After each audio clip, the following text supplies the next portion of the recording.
കർക്കശ നിലപാട് സ്വീകരിച്ചു പോകും. പാർട്ടി സെക്രട്ടറി സഖാവ് ഗോവിന്ദമാഷും പറഞ്ഞിട്ടുണ്ട്, ഇത് ഇടതുപക്ഷ സർക്കാരാണ്. തെറ്റാര് ചെയ്താലും ആ തെറ്റിനോട് കോംപ്രമൈസ് ചെയ്യില്ല, ഒരു തരത്തിലുള്ള സംരക്ഷണം ഉണ്ടാവില്ല. തെറ്റിനോട് ഒരു തരത്തിലുമുള്ള സംരക്ഷണം നൽകുന്ന സർക്കാരല്ല LDF സർക്കാർ. തെറ്റിനെ ശരിയായ അർത്ഥത്തിൽ വിലയിരുത്തി ഗവൺമെന്റ് നല്ല നിലയിൽ മുന്നോട്ട് പോകുന്ന നിലപാടുകൾ സ്വീകരിക്കുന്ന മുന്നണിയാണ് LDF. പാർട്ടിയുടെ സംസ്ഥാന കമ്മിറ്റി അംഗമായ മുഖ്യമന്ത്രിയുടെ പൊളിറ്റിക്കൽ സെക്രട്ടറിയായ ഒരു ആളിനെതിരെയാണ് ഒരു ഭരണപക്ഷി MLA ഗുരുതരമായ ആരോപണം ഉന്നയിക്കുന്നത്, കൊടും ക്രിമിനൽ എന്ന് വിശേഷിപ്പിക്കുന്നത്. അത് എന്താണ് അതിനകത്ത് പ്രതികരണം? ഞാൻ പറഞ്ഞല്ലോ, പഴയ പോലീസിന്റെ അവസ്ഥയും നിങ്ങൾ മാത്രം ഞാൻ പറയട്ടെ.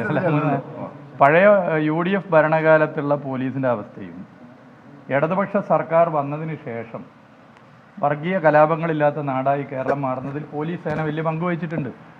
ദുരന്തങ്ങളിൽ പോലീസ് ഇടപെട്ടിട്ടുണ്ട്. ജനങ്ങൾക്ക് എപ്പോഴും പോലീസിനെ സമീപിക്കാൻ പറ്റുന്ന നിലപാടുണ്ട്. എന്നാൽ മുഖ്യമന്ത്രി ചൂണ്ടിക്കാട്ടിയതുപോലെ ഏതെങ്കിലും തരത്തിലുള്ള പുഴുക്കുത്തുണ്ടെങ്കിൽ അതിന് ഒരു തരത്തിലും വെച്ചു പൊറപ്പിക്കുന്ന നിലപാടുണ്ടാകില്ല. പാർട്ടി സെക്രട്ടറി പറഞ്ഞതുപോലെ തെറ്റാര് ചെയ്താലും തെറ്റിനോട് ഒരു തരത്തിലും സന്ധി ചെയ്യുന്ന നിലപാടല്ല ഇടതുപക്ഷം കൈക്കൊള്ളുക. ഉപ്പാര് തിന്നാലും വെള്ളം കുടിച്ചിരിക്കും.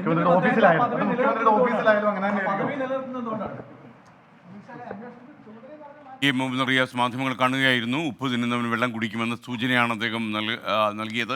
തെറ്റുകാരെ സംരക്ഷിക്കില്ല എന്നുകൂടി അദ്ദേഹം